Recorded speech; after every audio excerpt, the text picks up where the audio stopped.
Well, the best way to ask Allah subhanahu wa ta'ala to make dua is to make dua in the words of Rasulullah sallallahu alaihi wasallam. That would be the best way to ask. And if you actually study those duas, remember that those invocations are so beautifully versed and so beautifully worded that they seem not only to include everybody's feelings but also intentions. But suppose you don't remember so many dua in the Sunnah in Arabic, make dua in any language. Allah knows all languages. He understands every language. In fact, He understands even the very deepest feelings we have in our hearts that we conceal from others, and yet Allah knows them.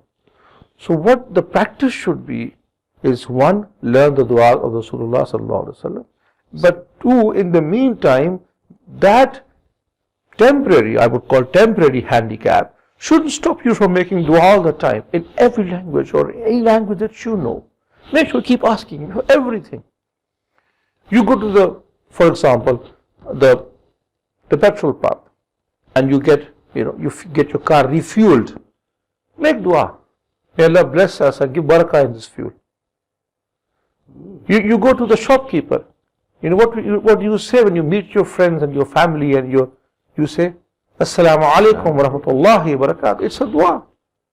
It's a beautiful greeting, and it's a dua.